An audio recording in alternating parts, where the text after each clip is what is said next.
First, let's answer the question, what role do search engines play in individual health information seeking? I'm sure all of you are familiar with search engines. They are helpful tools that allow us as users to type in any term, phrase, or question and receive a list of websites related to that term, phrase, or question. They make it exceptionally easy to quickly seek information related to any topic we like. The other great aspect of search engines online is that they offer users the ability to ask questions through a private, anonymous channel. This is especially helpful when the question may be somewhat embarrassing for the user. For instance, asking Google why your urine is darker than normal is a lot easier than picking up the phone and asking your mom, or scheduling an appointment with a doctor and then having to ask him or her in person. Think about times that you've asked a search engine a difficult or private question. It's much easier than asking someone in person, right? This is one of the primary reasons why going online is the #1 response to health information seeking.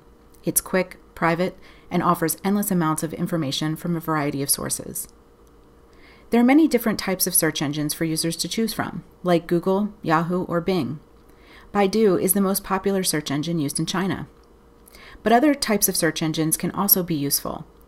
Duckduckgo, for instance, is a search engine that maintains your privacy.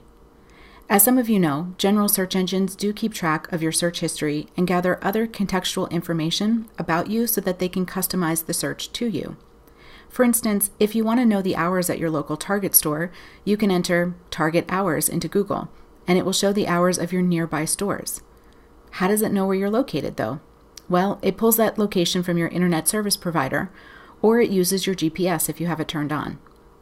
These search engines also track your other online behaviors, like social media use, list of previous searches, and your browsing history, to name a few. They do this to make your search results personalized, but as you can imagine, this raises a lot of concern about privacy. That's where Duckduckgo enters the picture. This is a search platform built on maintaining your privacy and not collecting any data about your internet use. Additionally, you may just go to a site like Wikipedia. Wikipedia offers a summary of a specific topic, which is populated by users. It includes references to other reputable sources, like research papers and news stories, and it's typically reviewed by a team of experts to help encourage accuracy. Any of these search engines and sites are helpful when trying to ask questions or gathering information about your health. What you may not know is that there are also a variety of medical websites that allow users to search for answers to their health questions. You may have actually seen a few of these pop up in your search results in a general search engine. The Mayo Clinic and WebMD are great resources, especially for looking up specific conditions, diseases, or medications. They provide reliable information about symptoms and treatments, which are continuously reviewed and updated by a team of clinicians. Additionally, the National Institutes of Health, or NIH, is a health organization that is a part of the U.S. government. They also provide reliable information and references to health-related research studies. Lastly, medical journals are also a great source of reliable medical information that have gone through a rigorous peer review cycle to ensure that the information is accurate and trustworthy. Two popular medical journals include the Journal of the American Medical Association, or JAMA, and the New England Journal of Medicine, or NEJM. Now, let's discuss both the benefits and the concerns of using search engines as reliable online communities when seeking information about our health. One of the first benefits of search engines are that they are free and available to anyone who has access to the internet. They also provide details about a lot of different resources for any health literacy level. For instance, if you're not a doctor or clinical researcher, you may not understand the medical terminology that is typically found in research papers. But the good news is that there are other resources, like Wikipedia, health bloggers, or media outlets, who will summarize that health information in layman's terms so that anyone can understand it. For instance, one source may state that high levels of stress can result in a myocardial infarction, which may not make sense to a non-clinical reader, but other online sites can easily interpret this term for those with lower health literacy by translating it to high levels of stress can result in a heart attack. Search engines also provide a lot of resources, which make it easier for an individual to compare resources, gather various opinions or data points, and then have a more educated view of a health topic. Additionally, social support is found to be incredibly helpful when someone is going through a health issue. Search engines are great at connecting these individuals with various social media sites and other online communities that help them find the social support they need. It's also important to discuss the concerns of using search engines for health information seeking. The first concern is that there are so many resources out there on the internet. It can lead to users becoming overwhelmed with the amount of resources available to them. It might make some users feel like they don't even know where to start, whereas other users may go down a rabbit hole of reading article after article about a topic, and before they know it, they've spent 4 hours researching the possible causes of a rash on their arm. As we talked about before, search engines customize your search based on a variety of contextual factors. They also get to rank the hundreds of thousands of results that appear based on your search term. This leads to our third concern, which is that search engine algorithms decide what the top-ranked pages are. These top-ranked search results tend to be the ones that most users click on, so it's important to understand and consider why they are listed at the top of the page. We'll talk about this on the next few slides.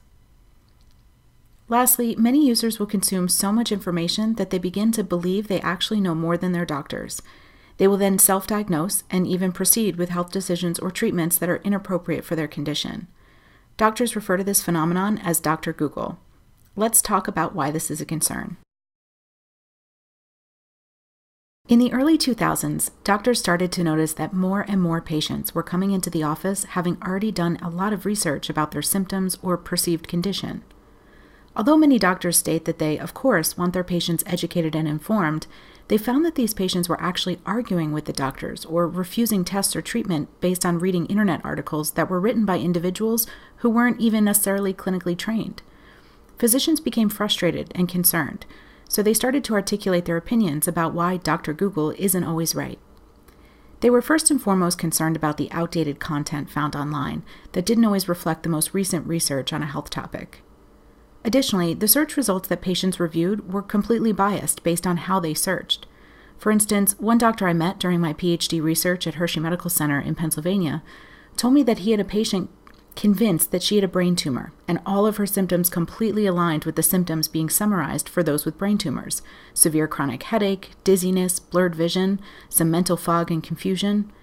It turns out that she was dealing with anxiety, but because the patient was so convinced that she had a brain tumor, it was all she focused on while searching. Even if other pages brought up other possible causes, she didn't see them because she was so focused on the brain tumor diagnosis.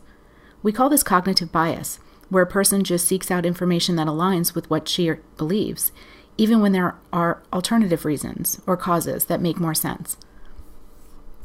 Along the same lines, another concern that physicians have is that the authors of these online articles and summaries sometimes have a lack of credentials and experience, or they may be biased and do not state that bias in a clear and transparent way. One example that still baffles doctors is when celebrity Jenny McCarthy spoke and wrote about vaccinations causing autism. It's amazing how many people believed her claims without considering that she had no medical education, clinical experience, or verified research studies to support her claims. Additionally, there are some doctors who are educated and experienced, but who have very strong opinions about new treatments or controversial claims. However, they don't always come out and clearly state their bias, which can be deceiving to patients. For instance, Dr. Oz on TV is an experienced MD, but he puts his branded support on various herbal remedies. However, he's not always transparent in stating that he receives money from these endorsements. Understanding a source's motivation for supporting a health treatment can influence how much you trust that source, so it's important that it's clear and transparent.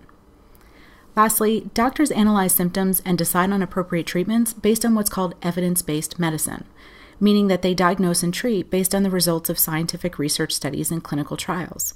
So a majority of physicians have a major concern with online health content that typically lacks references to any peer-reviewed research studies that provide this empirical evidence to support the claims being made. So these are the primary concerns that physicians have about Dr. Google. With that being said, many doctors, including the ones I spoke with during my PhD studies, are still supportive of patients who do their homework by researching conditions or treatments so that they can have an informed discussion with the doctor. But the doctors encourage patients to be discerning when they read online content, to question the credibility of the information and their own biases in how they read and understand the content. Additionally, they believe that the information should only be used as a supplement to the doctor's expertise and advice. One attending physician once said to me, "What patients don't understand is that we've seen 100 patients just like them. Anyone can read and summarize information online, but when you've sat with 100 patients and learned through trial and error about what works and what doesn't work for that specific patient, that experience, the intuition, the consideration for contextual factors for that specific patient is something that Dr. Google just can't give you. Another concern we discussed with search engines was that we don't always know how they decide what information we see in our search results. This can lead to us seeing biased and incomplete information when we search on a health topic. So let's discuss this. How do search engines decide what information we see in our search results? Google and other search engines keep their search algorithms confidential. For those who are not in the IT field, an algorithm is simply a list of instructions for how a software program, like Google, performs a task. The general algorithm for a search engine is that it looks at what words the user puts into the search engine text box. It then takes that term and compares it against the content of each website on the internet and returns results for websites that match the term. The nice thing about search engines is that they then rank the page results. Early on, they took into consideration a lot of different factors, like the number of page visits, the amount of social media likes, backlinks from other sites. However, they found that this was ranking pages based on which were most popular versus which pages were actually more accurate or credible. Since most users only scroll down through usually the first page of results, people who owned websites tried to, quote, game the system by purchasing page visits or social media likes in order to appear higher on the ranking. So search engine companies started assessing various quality factors of the website as well. Newer algorithms are even taking into consideration the accuracy of the website's content. But as you can imagine, this is a difficult thing for software code to assess. Now, search engines make their page ranking algorithms proprietary because they want a competitive advantage so that they can provide the best, most personalized search results over their competitors. They are also constantly tweaking these algorithms to make them as helpful to the user as possible. So it's difficult to know how companies like Google, Yahoo, and Microsoft's Bing actually rank their pages, which makes us a concern to some users. We're allowing these companies to determine what information we see. What if they have a partnership with a company or organization and then favor that company or organization over others in their results?